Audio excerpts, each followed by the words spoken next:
duality cannot end. If you want duality to end, then the world would have to be extinguished. You need to understand that. You need to understand that when we speak about duality, it's an intellectual concept. Arguably, just as unity. But if we are to be consistent here, duality in itself is not at all what brings suffering, even though some people say that. In the past few months, I've been thinking a lot about the changes in the world and the difficulty in maintaining the status of duality in the world. And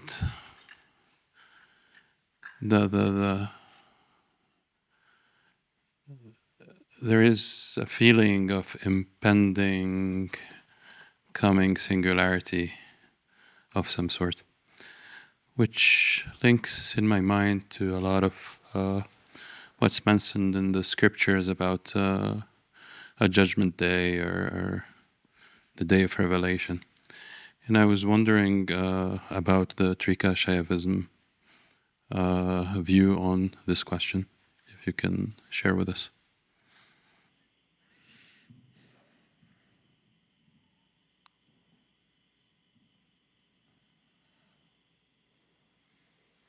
Now, before speaking to it from a doctrinal understanding, I want to also say that it also moves me deeply of what's happening in the world.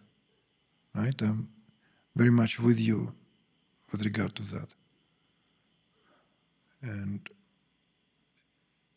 it is of great concern of how fragile the fabric of existence itself, in the sense, how fragile, how like there's so many factors that are being, and it's not just what happens in terms of what comes in view, in terms of this piece of information, that news, this or that, but overall, right, the state of affairs in terms of how fast the world is changing, even in my own life,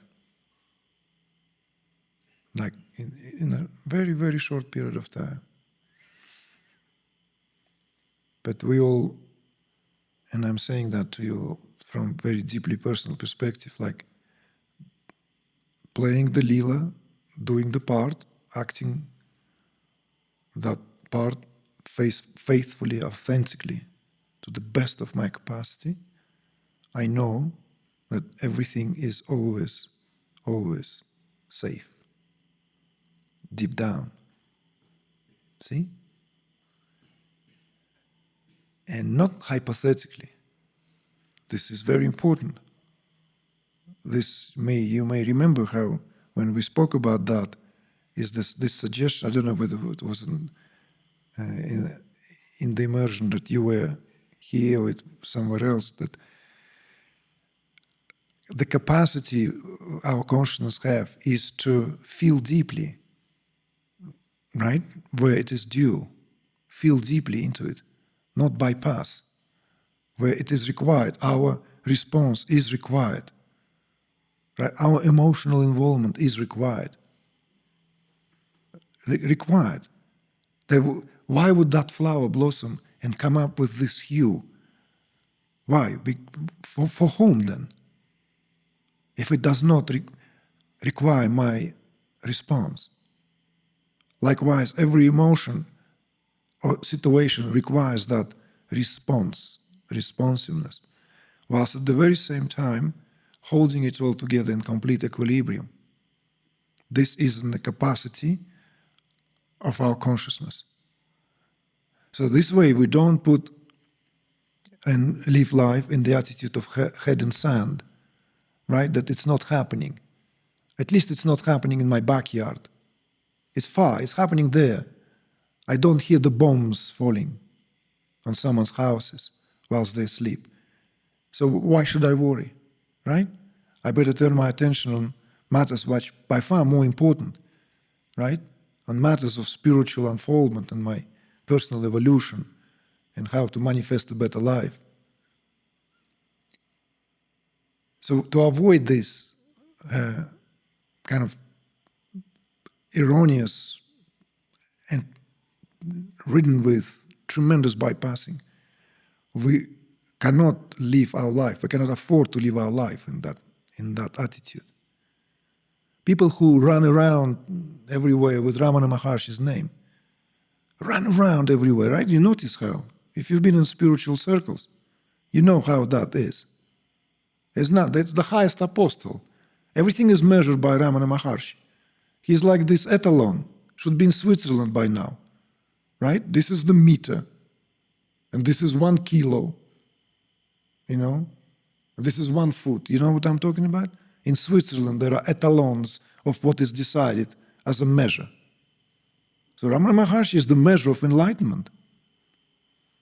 But how many people forget that Ramana Maharshi read newspapers every single day? It was his favorite time when he would have the newspapers, not with coffee, with chai latte, and fresh newspapers. He wanted to be informed what's happening in the world. No, he didn't want to just it's not happening here. So why do I care? Interfered in the life of the jungle around him. When one tribe of monkeys started to have a war with another, he personally interfered in that affair. He didn't want the monkeys to fight. Yeah. The benefactors of the ashram, on his request, would bring enough bananas so that they appease them, so that they'd stop fighting for territory. These are good reminders that we can't live life with the head in the sand. That's my first response.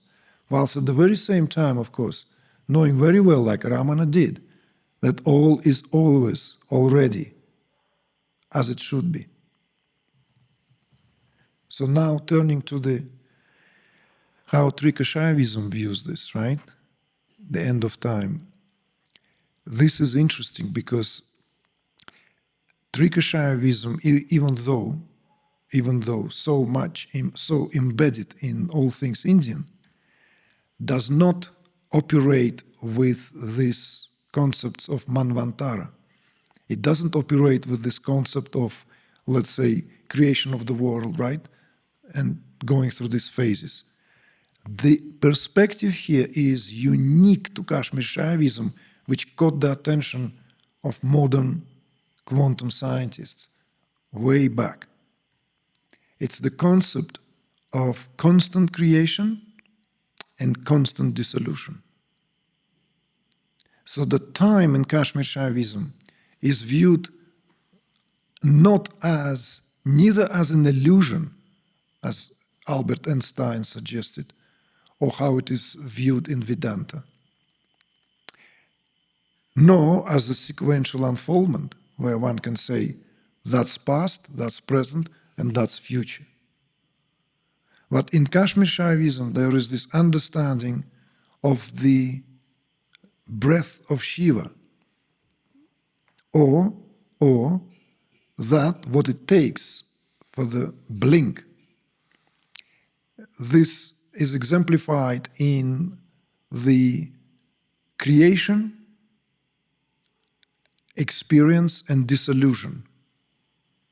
So in other words, reality from the point of view of the Kashmir Shaivism view on time is measured by what is experienced here by each and every one of us as a Shiva in disguise. You see? By virtue of its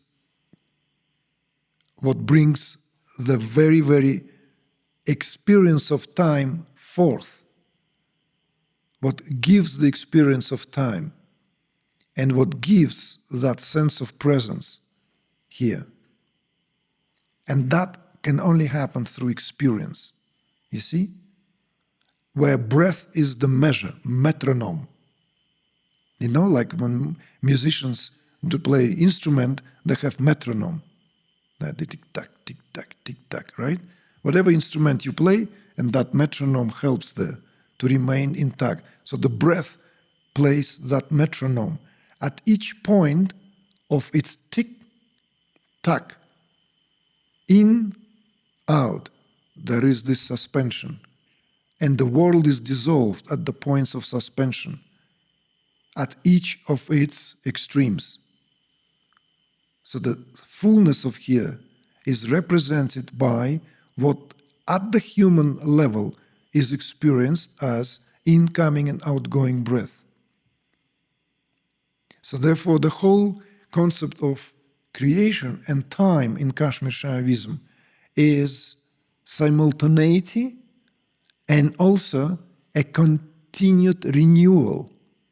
That which has been touched upon, you probably have heard of that, alternative to the Big Bang, which, by the way, is completely sequential, right? The theory of Big Bang presupposes that there is something happened and we are the echo of that. We are the background radiation that is measured is everywhere, gave the scientists kind of like the audacity to suggest that there was at some point Big Bang out of nothing. Whatever that was, suddenly it exploded. And from there on, there is this drifting concept of the drifting, right? Moving further apart, and when it will reach the point of when it cannot move further apart, it will begin to contract. At least I remember that when I was a kid, right? But then there's a new theory came, a couple decades after, maybe more, I don't know. I don't remember exactly when it was. It has a funny name. If I'm translating it, because I haven't looked into it in English, but it's freezing or cold or cooling or cold, freezing, something like that. So instead of the Big Bang, it's a radically different perspective. Instead, there is this pulsating reality, pulsating, just as the film on the tape made of individual frames. Each frame is individual, and then little gap and into another frame, into another frame, but joined seamlessly and a certain speed gives the impression that it is continuously unfolding without interruption. Whereas it is this pulsating reality. This is where a lot of people have suddenly changed their attitude entirely towards, and where the Kashmir Shaivism gained that real, because before Kashmir Shaivism was kind of became popularized, which happened only in the last, arguably, 25 years, más o menos. To the scholars, of course, not of Kashmir Shaivism, scholars in the field of Hindu studies, right? That could be extended to 30 years, 35 maybe, at most. Whilst, of course, those few scholars, handful of them, were already at it earlier. Scientific community paid attention to it because this, in extraordinary way, resembled the doctrine of Spanda, the doctrine of vibration.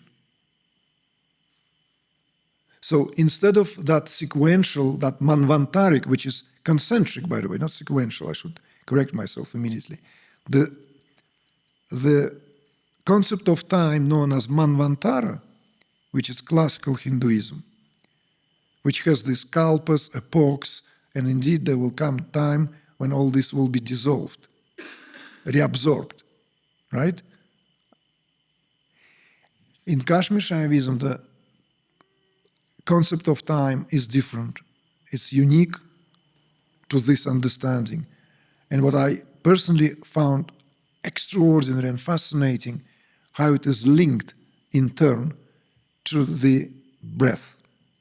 And this is hence where that importance of breath comes from. Because that's the model there and then.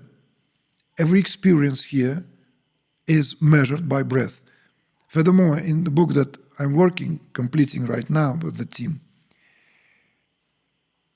it felt appropriate to bring that, how there are a precise number of breaths each human being takes a day, which measures in turn all that in terms of reflecting the activity of the cosmos. You see? So therefore, if we are to now put this together in terms of end of time, there is no such thing from the point of view of Trika Shaivism. If I understand this correctly, there cannot be that end of time. There cannot be like something that will come to an end, because there is this perpetual renewal. Perpetual renewal. And it is open to me as directly, experientially verified. When reality is completely renewed, see? Not refreshed, renewed. And one needs to find a way to recreate that.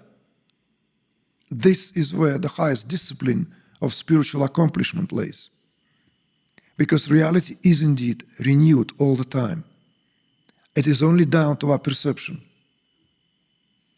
When our perception becomes sluggish, it seems monotonous, it seems continuous, it seems boring. But with some shake-up, and when our apertures opened up, it's crystal clearly, constantly being renewed. Like this famous line, famous by now because it was made famous by Coleman Barks in his rendering of Lala of Kashmir, the poetess, right? The mystic poetess. You know? The soul, like the moon, is now and always new. Reflect on this. There's no phase of the moon that stays the same. It changes all the time. Each digit of the moon that we see lasts only that, and then it changes. See? The soul like the moon. And it is indeed like the moon. Maybe if... Sorry, Samir. So, like, then, if we are to... How do this then correlate to these notions of end of time in a sense of prophecies, right? The concept of revelation, right? That is in the Bible, right? In the Testament and in the Armageddon and that, right? All that. The Apocalypse. It operates with a different understanding of time. And we can argue that maybe it's a matter of interpretation, but from the point of view of Trika Shaivism, reality has that capacity already given. So therefore it is given there to exercise. So whatever we experience at the phenomenal level of reality, can be seen also as a replay of sorts. Something restaged. Costumes changed, right? Entourage is changed. But the drama is the same. The drama is the same. Something is dying, and it wants to drag the world into the abyss. Right? We can now just jump into a more like, concessory way of speaking about it. The empire is dying. The old empire, Anglo-Saxon empire, right? That whole alliance that was formed, God knows how many 100 years ago, right? By the British Empire and then We know the United States is a byproduct of that. It's, effectively speaking, a byproduct of that. The Declaration of Independence is a very, very clever act. It did not diminish for a second the power that the Royal House of England, of the United Kingdom, willed over the world as it took over from the previous empire. So this empire that now lives, it's a different form of the same empire. So therefore, the wound on the planet in the form of, let's say, Middle East is that a gaping wound that shows the last big inheritance of colonialism. See? And it is irreconcilable because it cannot simply be done in a way like Tony Blair would like to do it, right? Finally, people speak about him and show his true colors, right? It's quite actually satisfying seeing YouTube thumbnails, the most evil of all politicians. I totally agree with that because my youth was there. I watched how he rose to power. He's the most unscrupulous little man who climbed into that. He even looked like a lizard. Look at him. He ages like a lizard. You know, there has this something utterly repulsive. You know, and when he was appointed as a chief of the Middle Eastern affairs, oh my God. And now Trump wants to reappoint him after all these years so that Tony Blair will sort out that whole conflict. No. So this is, I said, as a concessionary speaking. Whenever something is dying, it wants to drag the world into the end, into the abyss. See? But something new already born. Something new is constantly born. Bipolarity of multiculturalism already on display. We will see, despite all this technological advancement, a revival of values that each culture brings. Something that ethnographers have been highlighting and heralding a long time ago. Because that's the ecosystem of how consciousness functions on the planet. How many of you come across this when linguists were saying, and I'm talking about, with years of my experiences, this takes us back to the 90s, early 90s, maybe mid-90s, that when one tribe somewhere in Amazonian disappears with their unique language, something profoundly changes in the world, even though we do not know about it. A tribe which we would not even know about its existence, if not for the age of information, when they disappear with their language, leaves the deep impact for the rest of humanity. This is proper understanding. This is the understanding of the butterfly's effect. See? So the globalization is not a good thing at all. And this is what we're experiencing. So this, you see? So this is where that the opposing forces at the level of manifested reality.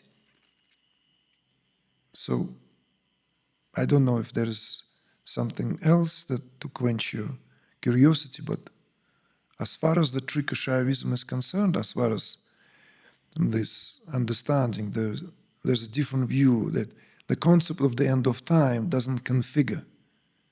Instead is this concept of continuous renewal, or the creation, sustenance, and dissolution happens at all times.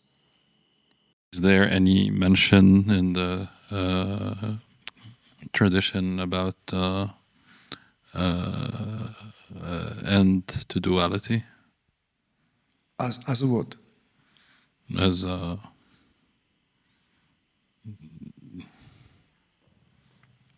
singularity or unity? Okay, so like we're never going to go to sleep tonight. If you want duality to end, then duality cannot end. If you want duality to end, then the world would have to be extinguished. You need to understand that. You need to understand that when we speak about duality, it's an intellectual concept. Arguably, just as unity.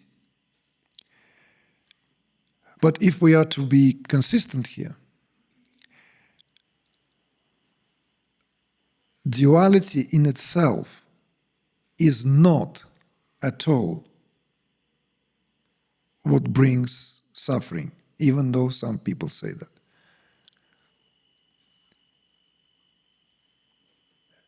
Moreover, duality is only apparently exists, but there's no duality. There's only oneness. And this is of course perplexing suggestion.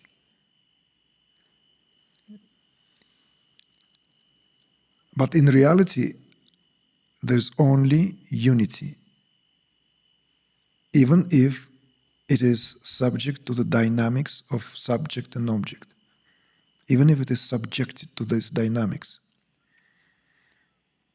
This is why you have to really turn no stone like unturned in the study of Kashmir Shaivism, where it will become very clear how that philosophy positions itself, what it operates with, from the postulates to conclusive statements, because all this is Shiva Shakti's interplay. And Shiva Shakti is not duality.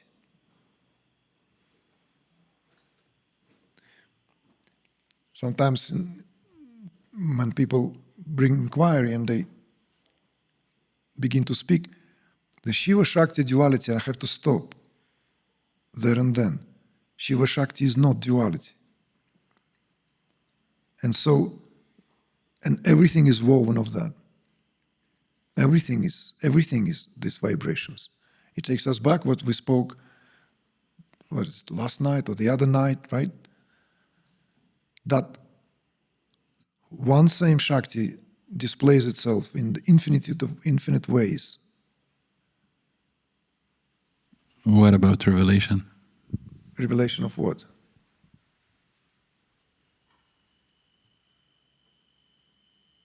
Biblical revelation? We can go for that, yes. How do I don't know about biblical revelation, even though I read Bible, of course. And the revelation is the most exciting part, in fact. Well, for me at least when I was young, everything else quite boring, right?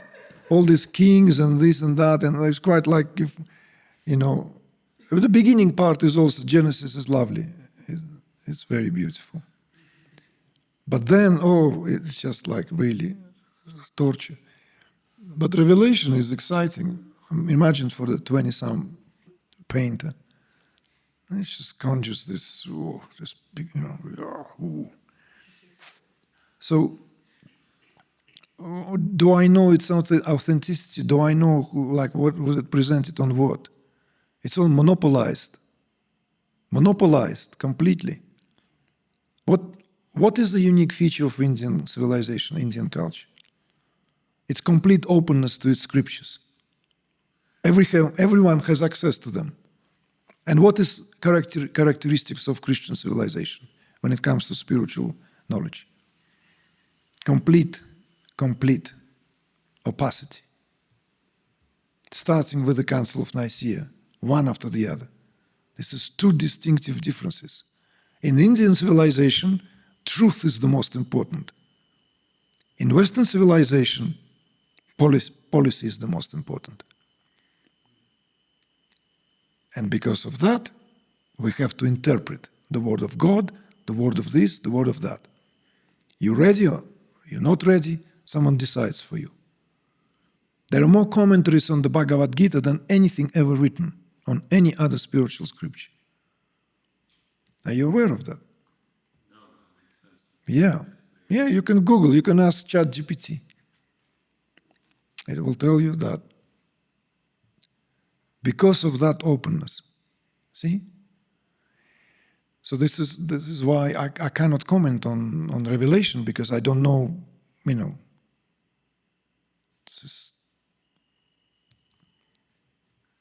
But again, maybe it should be seen in the existential sense as well, applying intelligence, common sense, right? That how the term apocalypse translated. What do you mean you don't know? You're bringing this and you don't know? Thinking process. Do When we the have veil is torn, that's do we have tearing of the veil. Yeah, tearing of the veil, that's what apocalypse means as a Greek word. So it's that, what tearing of that, what veiled. That's exactly what I'm looking, what my intention of the question, whether I mentioned end of time or revelation, the intention is the tearing of the veil. Mm-hmm. Yeah. And then and keeping of the veil, the upkeep of the veil and maintenance of the veil is becoming extremely expensive. Mm-hmm. Yes, unsustainable. Unsustainable, exactly. And again, going back to what we talked about in the morning, is it doesn't have to go through a calamity, in my opinion, also. And again, but I see that the solution, rather than having the fight inside, prevent the fight by abundance. When there is abundance, people don't fight a lot. People fight when the pie is shrinking. And I think by entering into the new age and having all the technological tools that will help us achieve abundance, and with the right distribution, we can evade the calamity. Yes, of course, of course. As I said, now we, definitely not going to go to sleep, because, well, I'm kidding, of course, but if we are to speak about this, like there's so many examples could be given of how these attempts at controlling information, continuously adjusting, rewriting the history, continuously doing this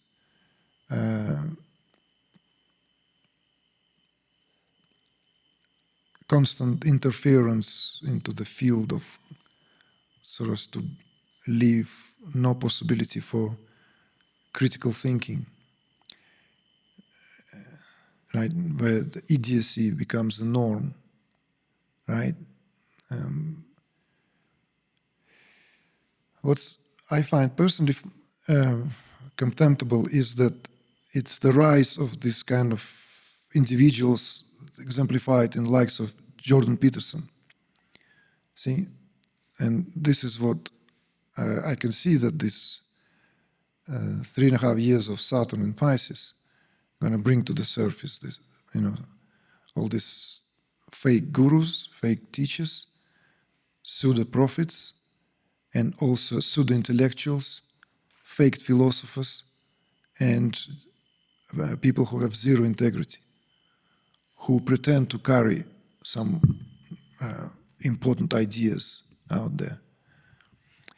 Particularly when it comes to obviously deliberate demolishing of any alternatives that have been rising historically. And I come from that vantage where I have been, my years of being born and school and everything, right, coincided with the end of that, let's say, what the Soviet Union was going as that experiment in another form of social, let's say, system, socialism. And the people like Jordan Peterson belittle the ideas of socialism, whereas so many, by far more intelligent people have been pointing out that it is because of socialism, the socialist movements, that all this what we speak of in today's world were through the sweat and blood of people who were laying their lives for the ideology. How many of you know that the movement for the emancipation of women were all championed and brought and forward by the socialist movement? It's like this, inseparable. All. For the equality of the races, all like this. Proletarians of all countries unite. See? And this pseudo-intellectual belittles that and compares socialism with Nazism openly. Openly. This is intellectual bankruptcy. Very dangerous, because when a person like that gains a lot of popularity, and a lot of young men, particularly who cannot make bed in the morning, start to following them as that father figure, their voice become very important. But they sell their voice. They sell. You can trace it by the paychecks, by those who pay directly into their accounts. And that's very contemptible. Because, there are few voices left there, out there, that speak about this. Because capitalism as a system is unsustainable. It's unsustainable. It's the most aggressive. Capitalism is the byproduct of colonialism. How can it be good? And I'm saying that as a kid who grew up wanting to go to America and have chewing gum and all the goodies, right? Because we were brought up. I brought up on this, on the American dream, on the freedom, on all that, right? Because it was also, at the time, was very important, right?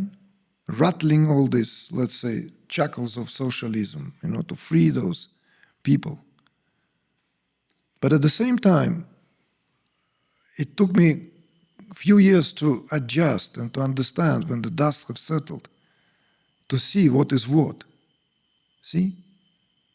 And it's not as apparent as it was when I was younger, and all of my relatives and uncles and all the rest of it, and everyone, all of us were happy to be dissidents, right? And knock the system down. But there is a tremendous value. Where itself ideas of socialism come from. Where these ideas come from. Where the ideas of equality comes from. See? Yes, we could say it didn't work, it backfired. It was hijacked, it's whatever, it didn't work. Why didn't it work? Go and find out, Jordan Peterson. Find out why. Instead of kicking it now and comparing it to Nazism. This is intellectual sophistry. Ingenious. It's completely below. And why am I saying this? Is because you said it yourself, right? That when there is plenty, right? There's no need for war. Yes, when there is how can there be plenty? How can there be plenty? If the whole concept of capitalist system is based on the ideas of scarcity and animalistic competition. Animalistic competition. Where those who are in the position of the ruling classes create an oikumens and islands of safety and live in a vacuum. Complete and utter vacuum from devote from the reality as far as it possibly could, whilst indoctrinating people with some kind of bits of information so that make someone, no, this is what's scrambling. That's what Orwellian state is. Exactly what it is. All that, it's going to crumble. And we're leaving the world in a very rough state for our children and grandchildren to clear that mess that we have created collectively. So, yes, of course, it's like every attempt at doing something good in today's world is doomed already because the structure is rotten. You see? The very premises are rotten.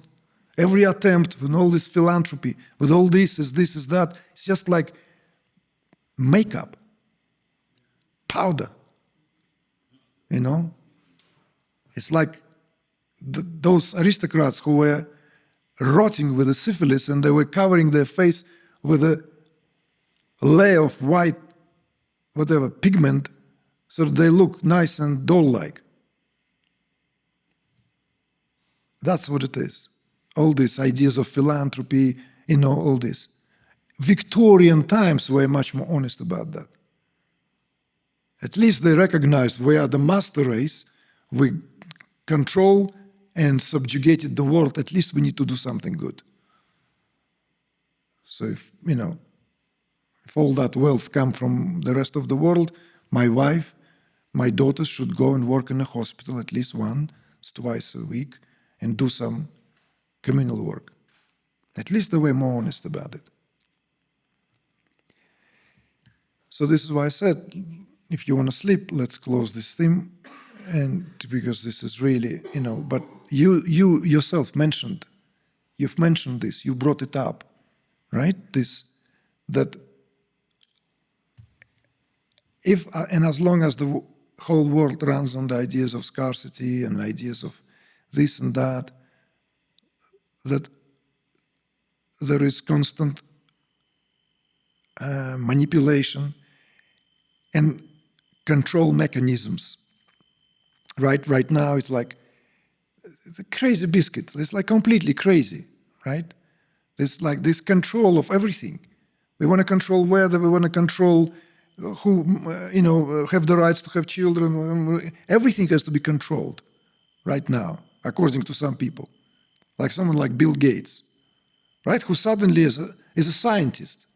Suddenly he is an ecologist and biologist. Since when? How can he be successful, whatever, computer engineering, and suddenly he has all this understanding of the complexity of the ecosystem? It takes time to learn this. And he's just an example, a puny example. So no, this is at the end of the empire. And of course, with that, it gives off that feeling that the world needs to end with that. No, it doesn't. It doesn't. The world is beautiful, and it will shine. It has that capacity, just like the phases of the moon. Okay? So it's just that. It's, it will be references in, that was a difficult time humanity went through. That's what we live through now. But there's also something within the traditions. The Golden Age is also prophesied even within the Kali Yuga. Within the Kali Yuga, there's a window of light. And we as human beings can create that. Why? By virtue of our nervous system, by virtue of our consciousness. This is the final frontier, not the AI, not the idiotic AI who doesn't understand anything. It can edit a sentence or two if you feed it with the right information. But it can create a lot of mess as well when people start asking questions, how am I supposed to live my life now? Perhaps that it's to be reflected on how every reality is constantly renewable, renewed. It is renewed in us, through us. So that's what was brought as a presence. The presence is why it's so important. Because when we are fully present, we recreate, rebirth reality. No matter how paradoxical and mind-bending this sounds.